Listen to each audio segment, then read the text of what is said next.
आज संकट के इस समय भारत की व्यवस्थाएं अधिक सक्षम, अधिक समर्थ नजर आई है।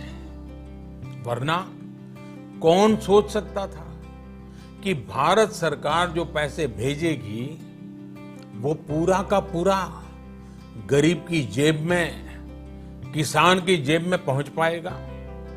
लेकिन ये हुआ, वो भी तब हुआ जब तमाम सरकारी दफ्तर बंद थे, ट्रांसपोर्ट के साधन बंद थे। जनधन, आधार, मोबाइल, JAM, जैम की त्रिशक्ति से जुड़ा सिर्फ एक रिफॉर्म था जिसका असर हमने अभी देखा।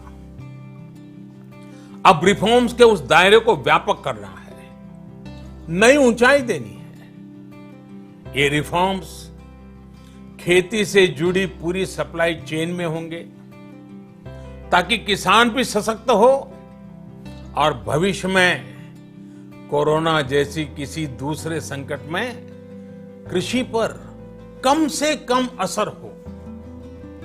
ये रिफॉर्म्स रेशनल टैक्स सिस्टम, सरल और स्पष्ट नियम कानून, उत्तम इंफ्रास्ट्रक्चर, समर्थ और सक्षम ह्यूमन रिसोर्सेज और मजबूत फाइनेंशियल सिस्टम के निर्माण के लिए होंगे। ये रिफॉर्म्स बिजनेस को प्रोत्साहित करेंगे, निवेश को आकर्षित करेंगे और मेक इन इंडिया के हमारे संकल्प को सशक्त करेंगे। साथियों, आत्मनिर्भरता, आत्मबल और आत्मविश्वास से ही संभव है। आत्मनिर्भरता ग्लोबल सप्लाई चेन में कड़ी स्पर्धा के लिए भी देश को तैयार करती है। और आज ये समय की मांग है कि भारत हर स्पर्धा में जीते, ग्लोबल सप्लाई चेन में बड़ी भूमिका निभाए। इसे समझते हुए आर्थिक पैकेज में अनेक प्रावधान किए गए हैं। इससे हमारे सभी सेक्टर्स की एफिशिएंसी बढ़ेगी और क्वालिटी भी सुनिश्चित होगी। साथियों, ये संकट इतना बड़ा है कि बड़ी से बड़ी व्यवस्थाएं हिल गई हैं। लेकिन इन्हीं परिस्थितियों में हमने,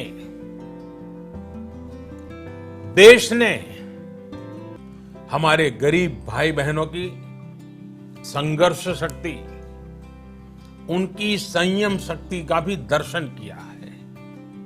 खासकर हमारे जो रेहड़ी वाले भाई बहन हैं, ठेला लगाने वाले हैं, पटरी पर सामान बेचने वाले हैं, जो हमारे श्रमिक साथी हैं, जो घरों में काम करने वाले भाई बहन हैं, उन्होंने इस दौरान बहुत कष्ट झेले हैं, तपस्या की है, त्याग किया है। ऐसा कौन होगा जिसने उनकी अनुपस्थिति को महसूस नहीं किया?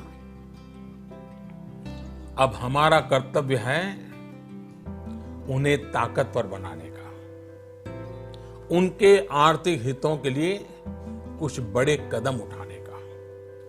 इसे ध्यान में रखते हुए गरीब हो, श्रमिक हो, प्रवासी मजदूर हो, पशुपालक हो, हमारे मछुआरे साथी हो, संगठित क्षेत्र से हो या असंगठित क्षेत्र से, हर तबके के लिए आर्थिक पैकेज में कुछ महत्वपूर्ण फैसलों का ऐलान किया जाए।